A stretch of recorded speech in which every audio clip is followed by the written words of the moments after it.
Welcome back to the Soil Doctor channel. Today we're diving into something I'm incredibly passionate about, creating truly living soil that forms the foundation of a thriving garden ecosystem. If you've been emptying your wallet for bags of commercial potting mix or garden soil, it's time to break free from that expensive cycle. What if I told you that you could create soil that's not just a growing medium, but a self-sustaining ecosystem that improves year after year?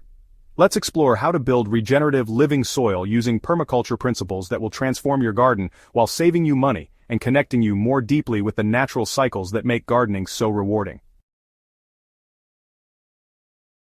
Understanding living soil, the foundation of permaculture. Living soil isn't just dirt with some nutrients mixed in, it's a complex community of microorganisms, fungi, insects, and organic matter working in harmony. In my 2 decades of soil building, I've discovered that truly living soil contains billions of organisms in every handful. These microscopic workers break down organic matter, cycle nutrients, create soil structure, and form symbiotic relationships with plant roots. Commercial soils, even the premium ones, simply cannot replicate this intricate web of life. When you build soil the permaculture way, you're creating a system that mimics forest floor ecology, self-fertilizing, water-efficient, and increasingly fertile over time. Starting your soil journey, the sheet mulch foundation.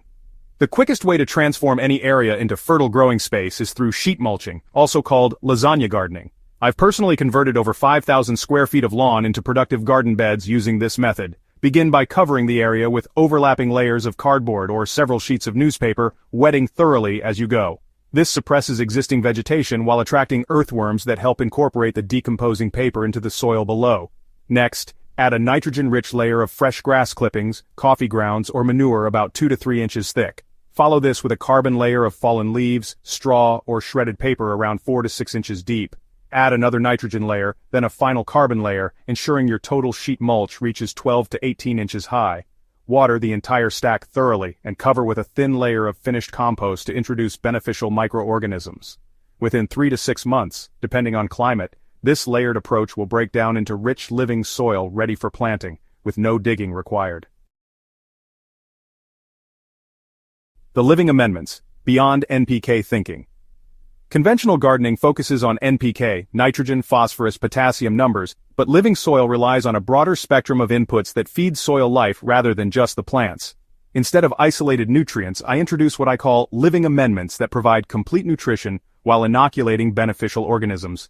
One of my favorites is actively aerated compost tea, which I brew using finished compost from my own bins suspended in a bucket of water with an aquarium air pump running for 24 to 48 hours. Adding a tablespoon of unsulfured molasses feeds the microbes, creating an exponential population explosion. 1 gallon of this living concentrate, diluted and applied to 100 square feet of garden, introduces billions of beneficial bacteria and fungi. For mineral balance, I crush eggshells and soak them in apple cider vinegar for 2 weeks, then dilute and apply this calcium-rich solution.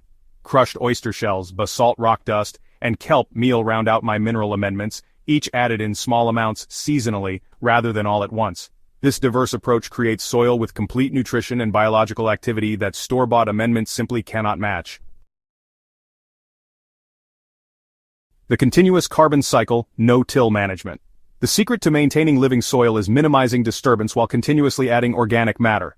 In my garden, I never till or turn the soil, which would destroy fungal networks and soil structure. Instead, I practice chop-and-drop mulching, where plants that have finished producing are cut at soil level, leaving roots to decompose in place while the above-ground portions are laid on the soil surface as mulch. Green material breaks down quickly while woody stems create habitat for beneficial insects and slowly release nutrients. For annual vegetable beds, I plant cover crops like clover, vetch, or winter rye in any bare spaces or during off-seasons. Rather than pulling these cover crops, I simply trim them to soil level before planting, allowing their extensive root systems to decompose and feed soil life while new plants establish. This continuous carbon cycling mimics natural systems where soil is always covered and organic matter is constantly being returned to the earth. Living edges, the soil building boundary. In permaculture, edges where 2 ecosystems meet are the most productive and diverse areas. I've applied this principle to dramatically accelerate soil building by creating what I call living edges around my garden beds. These are 12-inch wide bands where I grow dynamic accumulators, plants with deep roots that mine nutrients from subsoil and concentrate them in their tissues. Comfrey, dandelion, yarrow, and chicory are my go-to species, planted densely along bed margins. Monthly trimming of these plants provides instant mulch rich in micronutrients while their roots continue breaking up compaction and drawing up minerals from deep soil layers. The root exudates from these perennial plants feed soil microorganisms year-round, extending the living soil network beyond the annual beds. This living edge strategy has singularly improved my garden soil more than any other technique, creating zones where plants thrive with minimal additional inputs. Soil life indicators, knowing you're succeeding. How can you tell if your soil is truly alive? I look for several key indicators that never fail. First, earthworm count. In living soil, digging a shovelful should reveal at least 5 to 10 worms. Second, the smell. Living soil has a fresh, earthy aroma, reminiscent of forest floors after rain, never sour or metallic. Third, water infiltration. Pour a cup of water on your soil. It should absorb completely within 10 to 20 seconds rather than pooling on the surface. Fourth, plant health. Crops grown in living soil display vibrant color, natural pest resistance, and extended production seasons. Finally, mushroom activity. Occasional fungal fruiting bodies appearing in your garden beds signal thriving mycorrhizal networks below ground.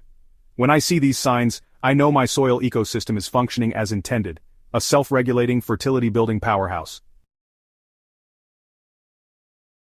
Creating living soil isn't just about growing better vegetables, it's about participating in nature's cycles and reducing our dependence on purchased inputs.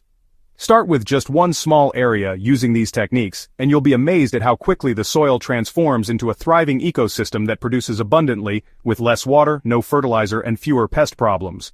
If you've found value in these living soil strategies, please hit that subscribe button and notification bell so you don't miss our upcoming videos on specific soil amendments and seasonal soil building techniques.